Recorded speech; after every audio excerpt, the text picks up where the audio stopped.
بسم الله الرحمن الرحيم.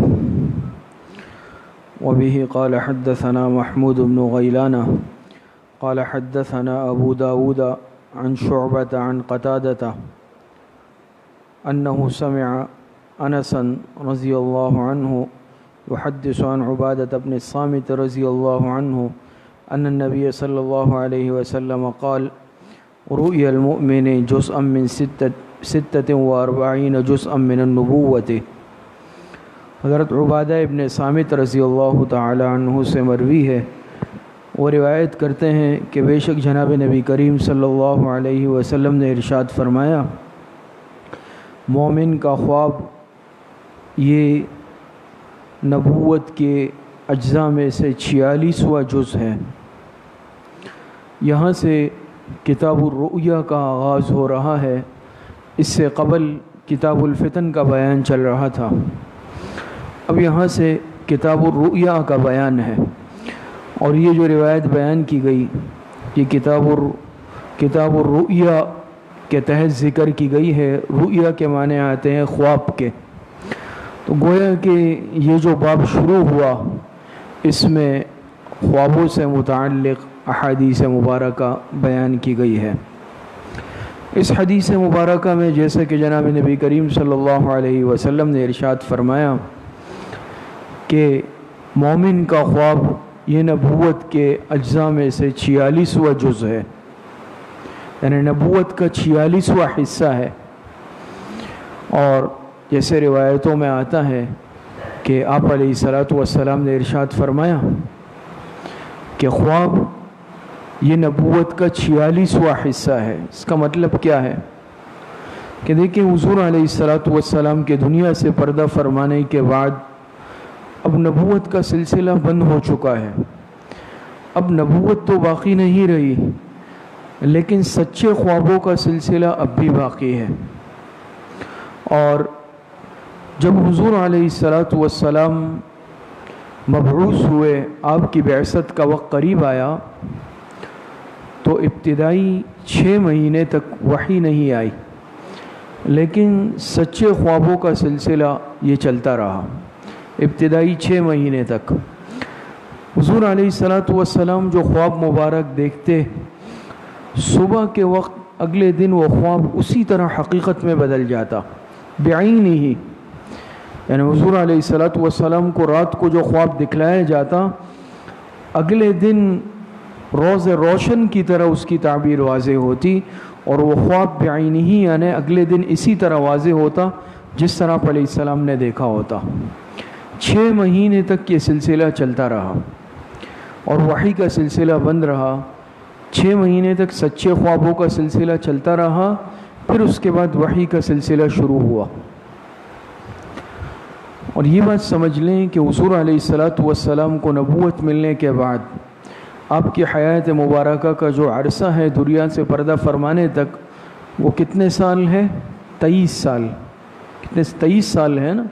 40 سال کی عمر مبارک میں حضور علیہ السلام کو نبوت ملی، اور نبوت ملنے کے بعد اس دنیا میں جناب نبی کریم صلی اللہ علیہ وسلم 23 سال کے عرصے تک حیات رہے ہیں۔ 23 کو اگر 2 سے ضرب دیا جائے، ملٹیپلائی کیا جائے، تو کیا نتیجہ نکلتا ہے؟ 46۔ تو گویا کہ حضور علیہ الصلاۃ والسلام کی جو نبوت کا عرصہ ہے اس کو 46 حصوں میں تقسیم کر دیا جائے تو 46 حصوں میں سے ایک حصہ سچے خوابوں پر مشتمل ہے۔ بات سمجھ میں آئی؟ اگر حضور علیہ الصلاۃ والسلام کے نبوت کا جو عرصہ ہے نبی بننے کے بعد کا، بعثت کے بعد کا، اس کو 46 حصوں میں تقسیم کیا جائے تو اس میں سے ایک حصہ یہ سچے خوابوں کا ہے۔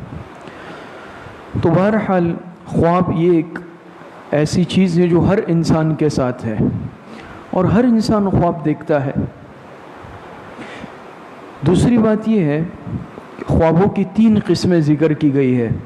3 قسمیں ہیں، ایک حدیث نفس کہلاتی ہے، دوسری تصرف شیطانی کہلاتی ہے، اور تیسری مبشرات خداوندی کہلاتی ہے۔ خواب کی 3 قسمیں ہیں، حدیث نفس، دوسری ہے تخویف شیطانی، اور تیسری ہے مبشرات خداوندی۔ حدیث نفس اسے کہتے ہیں کہ انسان عام طور پر دن میں سوچتا ہے، دن سوچے اس پر جو غالب ہوتی ہے، یا انسان ایک کام کے اندر بہت زیادہ منہمک ہوتا ہے، ذہن پر ایک سوچ غالب ہوتی ہے، رات کو انسان کو وہی چیز خواب میں نظر آتی ہے زیادہ تر۔ اور ایسا ہوتا ہے، آپ حضرات نے بھی تجربہ کیا ہوگا، بعض دفعہ انسان کے ذہن پر ایک چیز غالب آ جاتی ہے بہت زیادہ، انسان ہر وقت اس کے متعلق سوچتا ہے، تو رات کو خواب میں بھی وہی نظر آتا ہے۔ یہ حدیث نفس کہلاتا ہے۔ دوسری چیز ہے تخویف شیطانی۔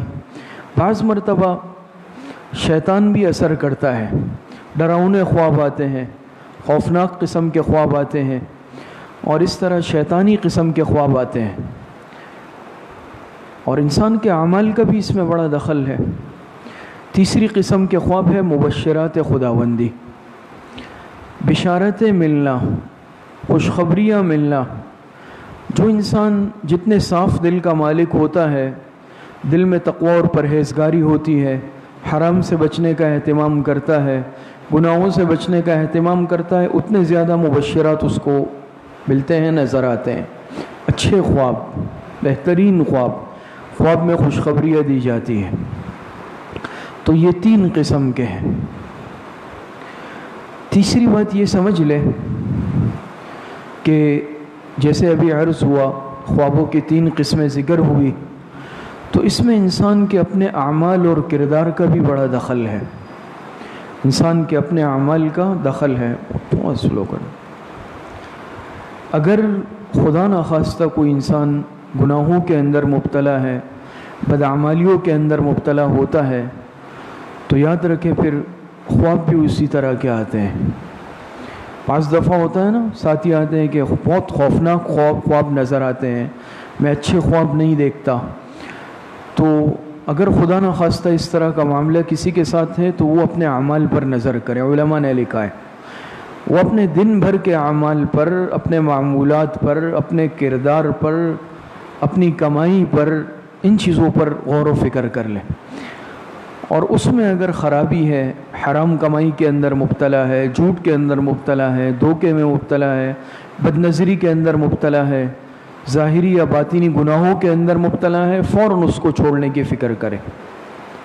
تو یہ خواب انسان کو نظر آتے ہیں اس طرح۔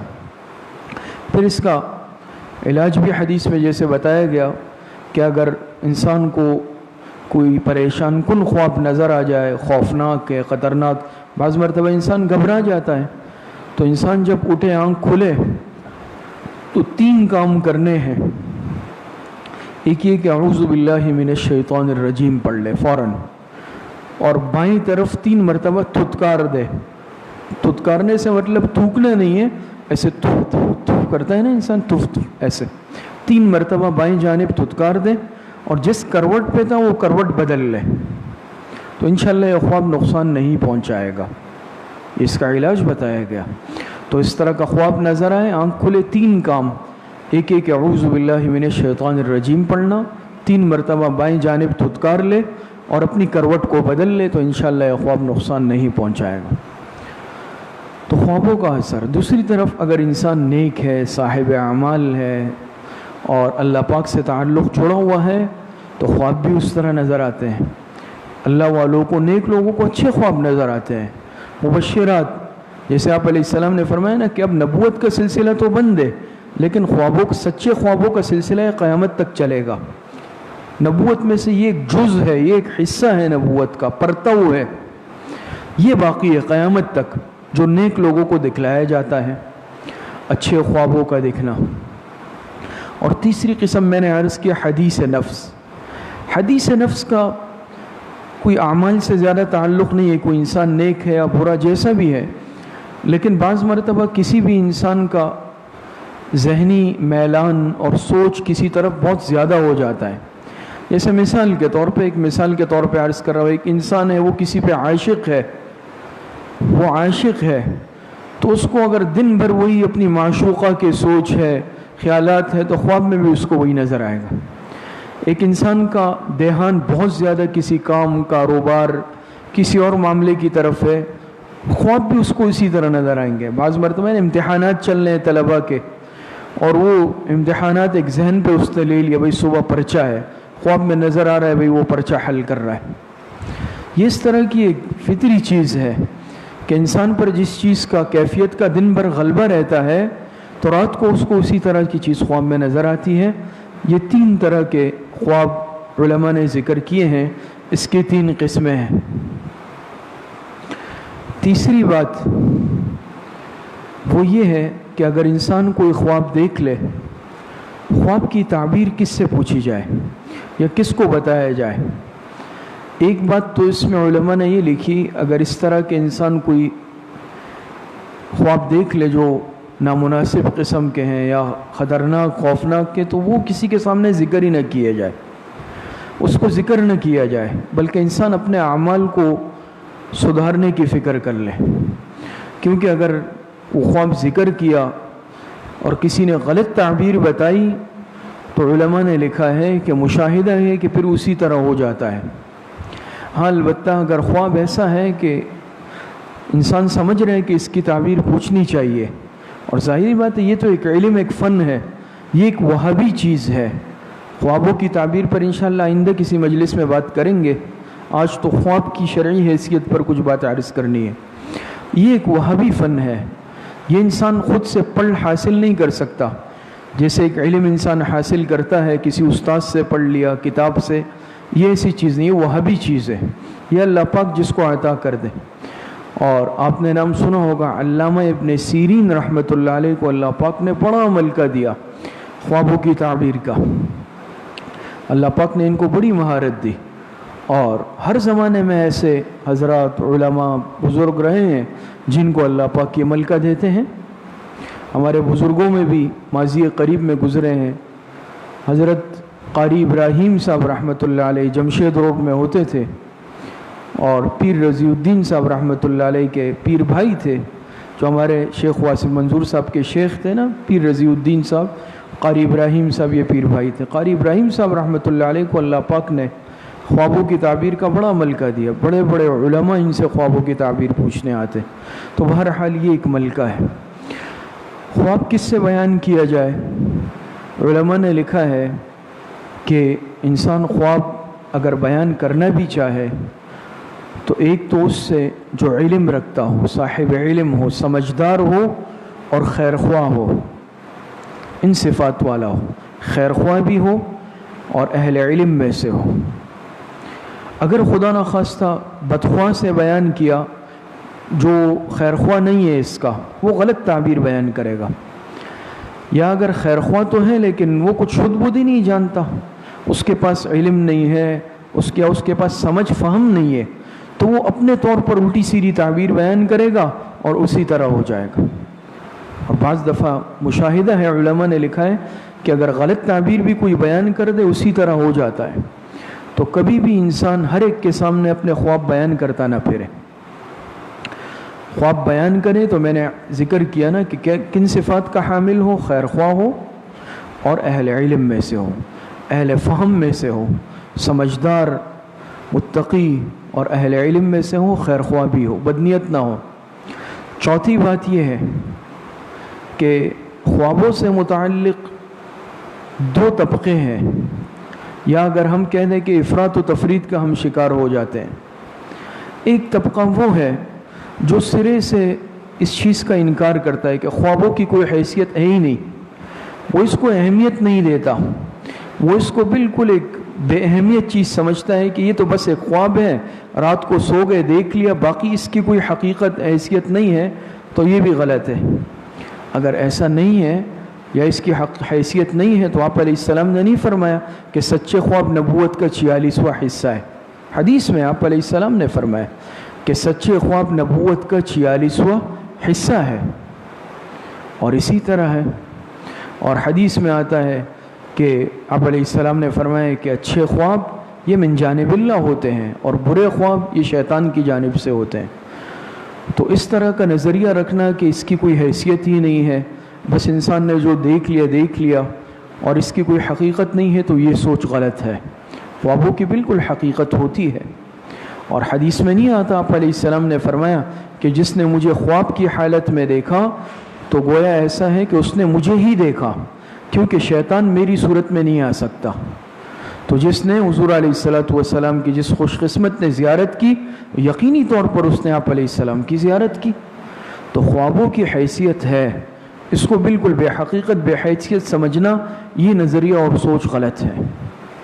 دوسری جانب ایک طبقہ ایسا ہے جو بالکل خوابوں کے پیچھے پڑ جاتا ہے، عملی زندگی میں کچھ کرنا، سنتوں کو اپنانا، اعمال کو اپنانا، اس کو پس پش ڈال دیتا ہے، بس ایک خوابوں کے پیچھے پڑ جاتا ہے۔ اور آپ دیکھتے ہیں نا، بعض لوگ بہت زیادہ اس کا اپنے اوپر غلبہ کر لیتے ہیں، بس جب اٹھیں تو بھاگے بھاگے کسی عالم کے پاس آئے، امام صاحب کے پاس، مفتی صاحب کے پاس، یا کسی ساتھی کے پاس، رات کو یہ خواب دیکھا، یہ خواب دیکھا، اگلے دن پھر آ رہے ہیں، اور روزانہ خوابوں کی دنیا اپنی بسا لی گویا کہ، اور اس چیز کو انسان اپنے اوپر حاوی کر لیتا ہے، اور بعض تو باقاعدہ اس کے لیے کاپیاں بناتے ہیں، رجسٹر بنائے، جو خواب دیکھا نوٹ کر لیا، جو خواب دیکھا نوٹ کیا، اور صبح اٹھ کے ایک دھندا بنا لیا۔ تو یاد رکھیں، اصل چیز انسان کی بیداری کی عملی زندگی ہے۔ خوابوں پر 24 گھنٹے اسی پر اپنی توجہ مرکوز رکھنا اور بس خوابوں کے پیچھے پڑ جانا، یہ چیز بھی درست نہیں ہے۔ اس کو انسان خواب کے درجے میں رکھے۔ پانچویں بات جو بہت اہم بات ہے وہ یہ ہے کہ خواب کی شرعی حیثیت کیا ہے۔ تو یہ بات دیکھیں، یاد رکھ لیں کہ خواب حجت شرعی نہیں بن سکتا۔ خواب کی بنیاد پر انسان کسی کے بارے میں فیصلہ نہیں کر سکتا، یا اپنی ذات کے بارے میں فیصلہ نہیں کر سکتا۔ یاد رکھیں، خود علامہ ابن سیرین رحمۃ اللہ علیہ امام التعبیر ہے، لیکن ان کا ہی یہ مقولہ اور جملہ مشہور ہے کہ الرؤیا یسر او یغر، کہ یہ خواب جو ہے یا تو انسان کو خوش کر دیتے ہیں اور یا انسان کو دھوکے میں ڈال دیتے ہیں۔ کیا مطلب یہ ہے کہ بعض مرتبہ ایسا ہے نا کہ اچھا خواب دیکھ لیا، اب اچھا خواب دیکھ لیا، خواب میں دیکھا میں جنت کی سیر کر رہا ہوں، میں ایسی خوبصورت باغات میں ہوں، ایسی جگہوں پر ہوں، لیکن عملی زندگی اس کے برعکس ہے۔ عملی زندگی میں کیا ہے؟ نمازوں کی پابندی نہیں ہے، اعمال کی پابندی نہیں ہے۔ تو خواب دیکھ کر یعنی خوش فہمی میں مبتلا ہونا اپنے بارے میں، یہ بالکل اپنے آپ کو دھوکہ دینا ہے۔ بات سمجھ میں آ رہی ہے؟ علماء نے لکھا ہے خواب حجت شرعی نہیں ہے۔ تو خواب ہے، خواب کی بنیاد پر کسی کے بارے میں، مثال کے طور پر کوئی آدمی نیک ہے صاحب، اس کو خواب میں دیکھا اور اچھی حالت میں نہیں دیکھا، اس نے بس اپنے دل میں کیا کہ یہ آدمی صحیح نہیں ہے۔ مثال عرض کر رہا ہوں، خواب میں کسی کو اچھی حالت میں نہیں دیکھا اور یہ اس سے بدگمان ہو گیا، تو یہ غلط کر رہا ہے۔ ہو سکتا ہے کہ یہ اس کے اپنے دل کی بری کیفیت ہو جو منعکس ہو کر اس کی صورت میں نظر آئی ہو، ایسا ہو سکتا ہے، انشاءاللہ اس پر بات ہوگی۔ اور بعض مرتبہ ایسا ہے کہ ایک آدمی، اس کی زندگی سنتوں سے خالی ہے، اس کی زندگی اعمال سے خالی ہے، لیکن اس کو بہت اچھی حالت میں دیکھا، یہ اس کا معتقد بن گیا، یہ بھی غلط ہے۔ اسی لیے علماء نے لکھا اصل اعتبار عملی زندگی کا ہے اور بیداری کی حالت کا ہے۔ اصل اعتبار اور نجات کا مدار بیداری کی حالت پہ ہے کہ انسان کی جو بیداری کی زندگی ہے وہ اعمال والی ہے یا نہیں، اصل یہ چیز ہے۔ اور آج یہ مصیبت ہے نا، اور یہ ساری جو پیری مریدی ہے یا اس طرح جو دھوکے باز قسم کے پیر ہے، وہ اسی بنیاد پر اپنی دکان چلاتے ہیں، اور ہم بھی اسی طریقے سے آنکھیں بند کر کے ان کے پیچھے چلتے ہیں۔ اسی لیے علماء نے لکھا ہے کہ خواب ہے یا کشف ہے یا کرامات ہے، یاد رکھیں حجت شرعی نہیں ہے، حجت شرعی نہیں ہے۔ اصل چیز کیا ہے؟ اصل چیز ہے اعمال اتباع سنت۔ اصل چیز یہ ہے، اس پر بڑے واقعات ہیں، میں ایک دو واقعات عرض کرتا ہوں، پھر اگلے مجلس میں انشاءاللہ بات کریں گے اس پر۔ واقعہ لکھا ایک قاضی تھے، اس سے آپ کو بات سمجھ میں بھی آ جائے گی۔ ایک قاضی تھے جو فیصلہ کرتے تھے اور بہت نیک تھے، انصاف پسند تھے۔ ان کے پاس ایک فیصلہ آیا، جیسے فریقین آتے ہیں، ایک مدعی ہے ایک مدعا علیہ ہے۔ انہوں نے دونوں کے دلائل سنے مکمل طور پر، اور دلائل سننے کے بعد گواہ پیش ہوئے، سب ثبوت تو ان کے سامنے یہی بات آئی کہ یہ جو مدعی ہے یہ سچا ہے، فیصلہ اس کے حق میں کرنا ہے، گواہیاں بھی اس کے حق میں، دلائل بھی اس کے حق میں، اور وہ بالکل حق پہ نظر آ رہا تھا۔ تو اس نے یہ نتیجہ اخذ کر لیا کہ یہ سچا ہے، فیصلہ اس کے حق میں، لیکن اس نے سوچا چلے کل تک مزید سوچ لیتے ہیں، ہو سکتا ہے کوئی اور بات آ جائے۔ تو اس نے کہا بھائی فیصلہ کل سناؤں گا، فیصلہ کل سناؤں گا۔ باقی یہ بات تو طے تھی کہ سب دلائل، گواہ، اور سچا کون تھا؟ مدعی تھا جس نے دعویٰ کیا تھا۔ رات کو حضور علیہ الصلوۃ والسلام خواب میں نظر آئے، اور جب یہ جاگے تو ان کو ایسا محسوس ہوا جیسے کہ آپ علیہ السلام نے فرمایا ہو کہ بھئی تم جو فیصلہ کرنے جا رہے وہ غلط ہے۔ یہ پریشان ہو گئے اور حکومت وقت کو بتایا کہ بھئی اس طرح مسئلہ ہے، ظاہری دلائل اور شرعی دلائل وہ اس کے حق میں ہے، اور مجھے ایسا محسوس ہو رہا ہے جیسے آپ علیہ السلام نے فرمایا اس طرح فیصلہ نہیں کرنا ہے۔ تو کہا کہ بھئی سب پورے شہر کے علماء کو جمع کیا جائے کہ علماء کیا کہتے ہیں۔ اب بھئی ایک طرف دلائل ہے، گواہ ہے، اور فیصلہ ہمیشہ جو ہے دلائل اور گواہوں کی بنیاد پہ ہوتا ہے۔ آپ سمجھتے ہیں نا، مثال کے طور پر 2 افراد کا فیصلہ آیا اور انہوں نے گواہ بھی پیش کیے، ان کے دلائل بھی سچے ہیں، یہ پیش نہیں کر سکے، تو اب میں فیصلہ کروں گا ان کے حق میں۔ لیکن ایک طرف ایک خواب ہے، اور خواب میں بھی اس طرح محسوس جیسے آپ علیہ السلام نے یہ فرمایا۔ علماء بھی سر جوڑ کے بیٹھے، اور علماء نے یہی کہا کہ بھئی یہ تو مسئلہ ایسا ہے کہ آپ علیہ السلام نے فرمایا تو پھر فیصلہ اسی طرح تو کرنا پڑے گا۔ ایک عالم تھے علامہ عز الدین عبد السلام، بہت بڑے عالم گزرے، مشہور علامہ امام عز الدین ابن عبد السلام، وہ کھڑے ہوئے اور انہوں نے کہا کہ بھئی فیصلہ ان کو وہی کرنا ہے جو انہوں نے دلائل اور گواہوں کی بنیاد پہ کرنا ہے، خواب کی بنیاد پہ نہیں کرنا۔ اور یہ بھی کہا کہ بھئی اس کا جو بھی ثواب اور گناہ ہے وہ میری گردن پہ ہے، میں اس کی ذمہ داری لیتا ہوں۔ تو مقصد یہ تھا کہ اصل جو ہمارے لیے دلیل اور حجت ہے وہ حضور علیہ الصلوۃ والسلام کی یعنی احادیث مبارکہ ہے، جو آپ علیہ السلام نے فرمایا۔ آپ علیہ الصلوۃ والسلام کی جو حدیث مبارکہ ہے، احادیث متواترہ ہے، وہ ہمارے لیے حجت ہے بمقابلہ خواب کے۔ کچھ بات سمجھ میں آئی؟ ایک طرف ہمارے پاس قرآن اور سنت ہے، آپ علیہ السلام کی احادیث ہے، آپ نے فرمایا کہ بھی فیصلہ کرنا ہوگا کس بنیاد پہ؟ گواہوں کی بنیاد پہ، دلائل کی بنیاد پہ، آپ علیہ السلام نے فرمایا ہے۔ اور دوسری طرف ایک خواب ہے، تو انہوں نے کہا کہ بھئی حدیث ہمارے لیے حجت ہے بمقابلہ خواب کے، جو آپ علیہ السلام نے اپنی زبان مبارک سے ارشاد فرمایا ہم اس پر عمل کریں گے۔ اور یہ بھی ممکن ہے کہ بیدار ہونے کے بعد انہوں نے جب سوچا تو شیطان نے ان کے خیالات میں کچھ تسلط کر لیا ہو اور کچھ ان پر خیالات مشتبہ کر دیے ہو۔ شیطانی خیالات بعض مرتبہ ہو جاتے ہیں نا، بیدار ہونے کے بعد انہوں نے سوچا تو سوچنے میں شیطان نے کیا کر دیا، اس طرح کی بات ذہن میں ڈال دی، اور یہ سمجھ رہے ہیں کہ شاید آپ علیہ السلام نے یہ فرمایا، یہ بھی ممکن ہے۔ تو آپ علیہ السلام کی احادیث مبارکہ، آپ علیہ الصلوۃ والسلام کی سنتیں، یہ ہمارے لیے دلیل شرعی اور حجت ہے بمقابلہ خواب کے۔ بات سمجھ میں آ گئی؟ اسی طرح شیخ عبد القادر جیلانی رحمۃ اللہ علیہ ایک مرتبہ رات کو اٹھ کر عبادت کر رہے تھے، تہجد پڑھ رہے تھے، مشہور واقعہ ہے۔ تو اچانک ایسے ایک روشنی سی پھوٹی، جیسے ایک نور ہوتا ہے، اور ایک آواز آئی کہ عبد القادر تم نے ہماری عبادت کا حق ادا کر دیا، تم نے اتنی عبادت کی کہ ہم خوش ہو گئے، اور تم نے ہماری عبادت کا حق ادا کر دیا، آج کے بعد تم پر نمازیں، روزہ، زکوٰۃ، حج سب معاف ہے۔ تو انہوں نے کہا چل شیطان مردود، یہاں سے دفع ہو جا، یہ نمازیں، عبادات تو پیغمبروں پر معاف نہیں ہوئی، صحابہ پہ معاف نہیں ہوئی، مجھ سے کیسے معاف ہو سکتی ہے؟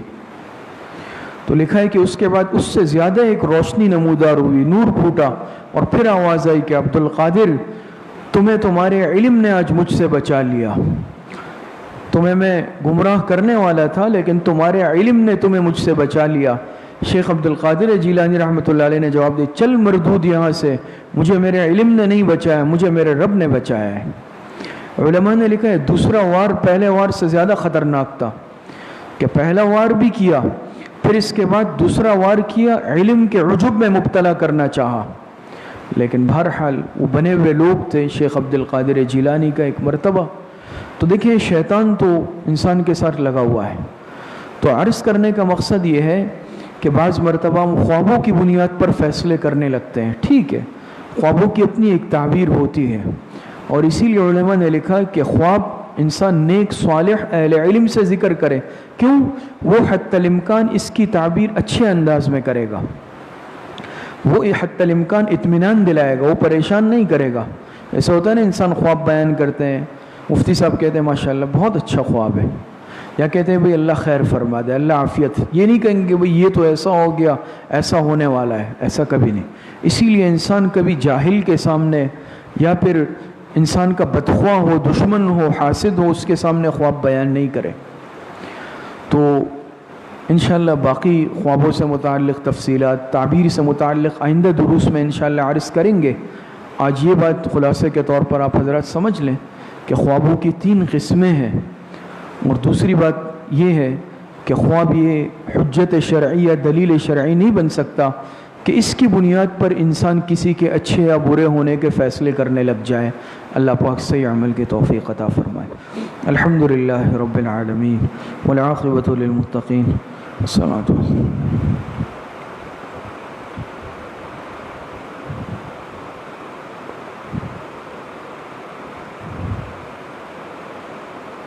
وصلی اللہ وسلم علی نبینا محمد وآلہ واصحابہ اجمعین برحمتک.